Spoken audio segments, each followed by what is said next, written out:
Hello student, आज के इस वीडियो में हम लोग कबीर की साखियाँ पढ़ेंगे।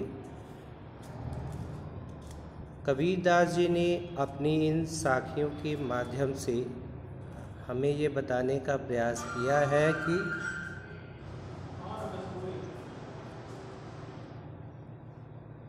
कि एक भक्त को कैसा होना चाहिए, भक्ति किस प्रकार से करनी चाहिए, ईश्वर का सच्चा भक्त वह किस प्रकार का होता है। कबीरदास जी ने अपनी इन साखियों में ईश्वर के प्रति आस्था को व्यक्त किया है। निराकार ईश्वर के निराकार रूप की साधना करने की बात कही है और एक भक्त की भक्ति की कैसी होनी चाहिए और उसके बारे में बताया है। कबीरदास जी कहते हैं, जिस प्रकार जल से भरे मानसरोवर को तजकर हंस कहीं नहीं जाते, उसी प्रकार संत जन भी भक्ति का आनंद पाकर उसी में लीन रहते हैं। वे भक्ति के सुख को कदापि नहीं त्यागते।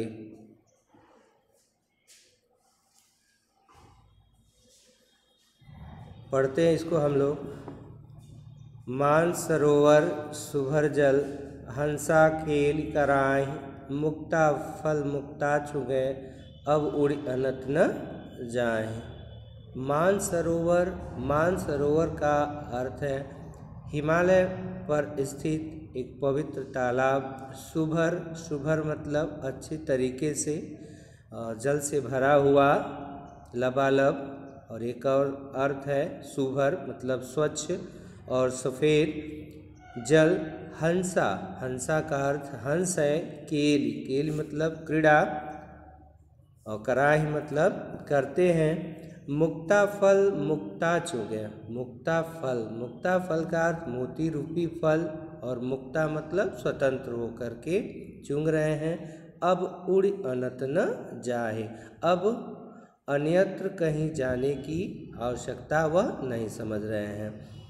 तो मानसरोवर सुभर जल, यानी कबीरदास जी कहते हैं कि मानसरोवर सुभर जल यानी पवित्र तालाब जो जल से लबालब भरा हुआ है, उसमें हंस क्रीड़ा कर रहे हैं। मुक्ता फल मुक्ता चुगे, और क्रीड़ा करते समय वह मुक्ता फल मोती रूपी फल मुक्त होकर के स्वतंत्र होकर के चूंग रहे हैं। अब उड़ी अनत न जाए, और अब उन हंसों को कहीं अन्यत्र उड़कर जाने की आवश्यकता नहीं है, क्योंकि उनको जो चाहिए वहाँ पर उनको मिल रहा है। कहने का आशय ये है कबीरदास जी के कि एक भक्त भी ऐसा ही होता है। ईश्वर का सच्चा भक्त भी ऐसा ही होता है। उसे अगर ईश्वर की भक्ति मिल रही है तो वह अन्यत्र कहीं जाना नहीं चाहेगा, यानी अब उसे किसी चीज़ की आवश्यकता नहीं पड़ेगी।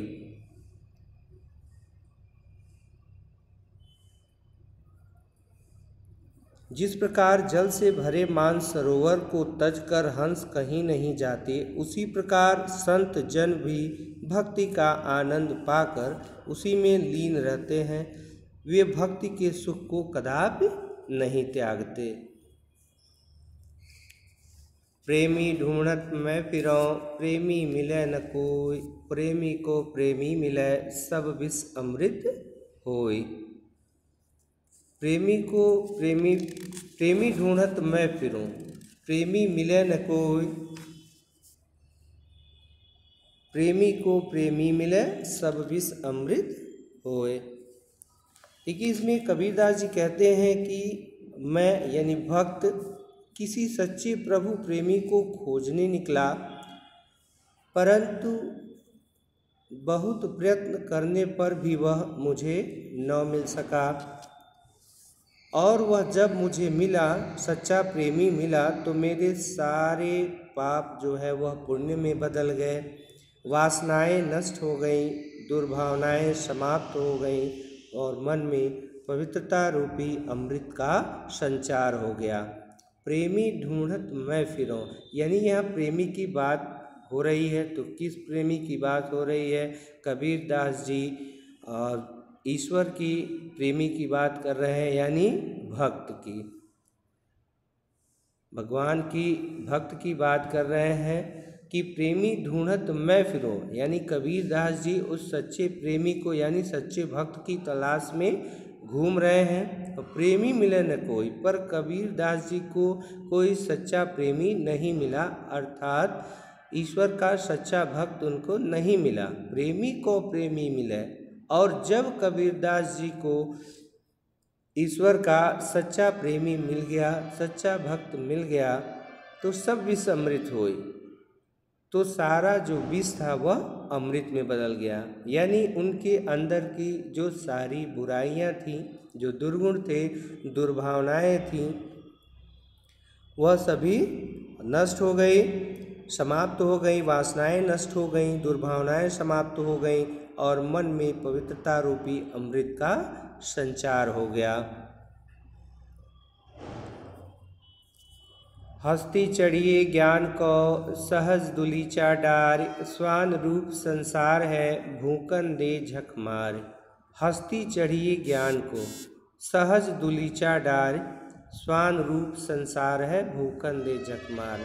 देखिए, इसमें भी एक साधक को कबीरदास जी बता रहे हैं कि एक साधक को कैसा होना चाहिए, जो ज्ञान की साधना में लगा हुआ है, उसको कैसा होना चाहिए, उसी को संबोधित करके कह रहे हैं कि हस्ती चढ़िए ज्ञान को, यानी ज्ञान रूपी हाथी पर सवारी कीजिए, ज्ञान रूपी हाथी पर सवार होइए। सहज दुलीचा डार, सहज दुलीचा डार यानी समाधि रूपी बिस्तर लगा करके सरल उस पर सवार होना चाहिए।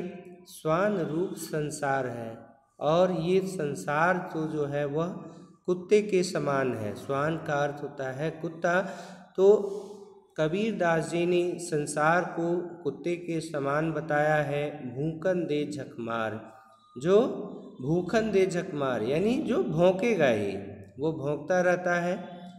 कहने का आशय ये है कि हस्ती चढ़िए ज्ञान को, यानी ज्ञान रूपी हाथी पर सवार होइए, सरल समाधि रूपी बिस्तर लगा करके, और उस ज्ञान की साधना में व्यक्ति के संसार के जो लोग बातें कहते हैं, भला बुरा कहते हैं, तो ये संसार तो कुत्ते के समान है। इस संसार का काम है कुछ न कुछ कहते रहेंगे। एक साधक को इस पर ध्यान देने की आवश्यकता नहीं है। जो ज्ञानी है वो इस प्रकार की बातों को ध्यान नहीं देता, और संसार तो कुत्ते के समान है, ये भौंकता रहेगा। यानी लोगों के जो लोकाचार है उस पर ध्यान देने की ज़रूरत नहीं है। कबीर दास जी के कहने का आशय यह है कि भक्त को अपनी साधना में लीन रहना चाहिए। उसके पीछे कोई क्या उसको भला बुरा कहता है, बुराई करता है, तो उस व्यक्ति को जो ज्ञान की साधना में है उसको संसार की बातों पर ध्यान देना नहीं चाहिए। ये तो संसार कुत्ते के समान है, भौंकता रहेगा, कुछ न कुछ कहता रहेगा। पखा पखी के कारणे सब जग रहा भुलान, निरपक होय के हरि भजय सोई संत सुजान। पखा पखी के कारणे यानी पक्ष विपक्ष के। देखिए, पखा पखी का अर्थ है पक्ष विपक्ष। पक्ष विपक्ष यानी सभी लोग अपने अपने धर्म के प्रति कट्टर हो गए हैं।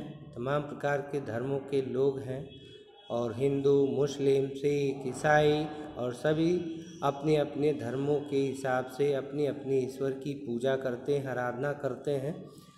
तो कबीर दास जी का कहने का आशय है ये पखा पखी के कारण, ये पक्ष विपक्ष का जो चक्कर है, इसमें इंसान पढ़ करके सब जग रहा भुलान, संसार को भुला दिया है, वास्तविकता को भुला दिया है। सारा संसार जो है वह ईश्वर को भुला दिया है। निरपक होय के हरि भजय सोई संत सुजान। निरपक यानी निष्पक्ष हो करके, निष्पक्ष हो करके जो ईश्वर की भक्ति करता है सोई संत सुजान, वही सच्चा संत है, वही सच्चा ज्ञानी है।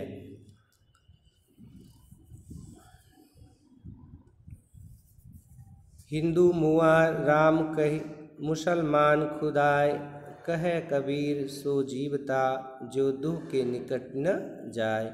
हिंदू मुआ राम कही मुसलमान खुदाय, कहे कबीर सो जीवता जो दुह के निकट न जाए।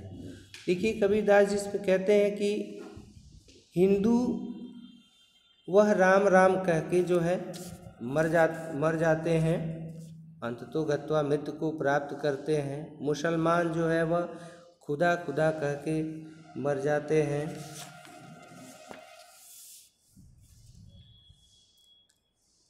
कहे कबीर सो जीवता जो दुह के निकट न जाए। और कबीरदास जी कहते हैं कि सच्चा जीवित कहलाने का अधिकारी वही है, वही व्यक्ति है जो दुह के निकट न जाए, जो दोनों के निकट नहीं जाता, अर्थात नहीं राम के न रहीम के।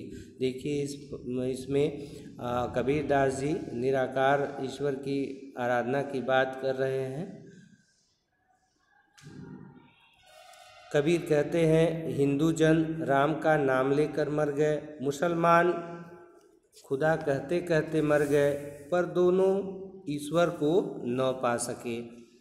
वे आपसी भेदभाव में पड़कर कट्टर हो गए। कबीर कहते हैं वास्तव में वही व्यक्ति जीवित कहलाने का अधिकारी है जो हिंदू मुस्लिम और राम खुदा दोनों से दूर रहता है। आशय यह है कि भगवान राम और खुदा दोनों से अलग है और मानवता हिंदू और मुसलमान के भेदों से ऊपर है। यानी कहीं कबीरदास जी ने मानवता को सबसे ऊपर रखा है कि राम और खुदा इन दोनों से ईश्वर जो है वह अलग है। यानी जो कबीरदास जी का ईश्वर है वह इन दोनों से अलग है, वह एक है, उसमें कोई भेद नहीं है।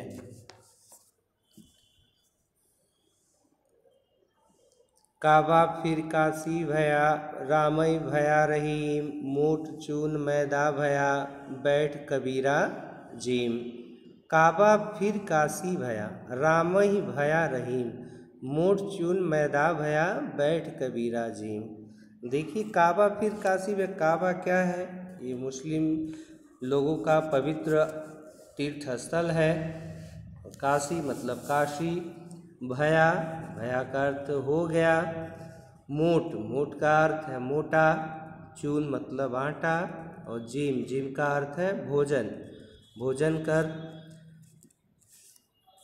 कबीरदास जी कहते हैं जब मैं हिंदू मुसलमान के भेदभाव से ऊपर उठकर निष्पक्ष हो गया तो मेरे लिए मुसलमानों का पवित्र तीर्थ काबा काशी के समान पवित्र हो गया। यानी काबा फिर काशी भया, काबा काशी के समान पवित्र हो गया। जो मुस्लिमों का पवित्र तीर्थ स्थल है वह काबा काशी के समान पवित्र हो गया। और राम ही भया रहीम, और राम का नाम रहीम के समान पवित्र हो गया। जिसे मैं मोटा आटा समझकर अखाद्य समझता था वही मेरे लिए बारीक मैदा हो गया और मैं उसे बैठकर आराम से खा रहा हूँ। आशय यह है कि धार्मिक भेदभाव के नष्ट होने पर मेरे मन में हिंदू मुसलमान और राम रहीम के नाम पर बसी दुर्भावनाएं दूर हो गईं।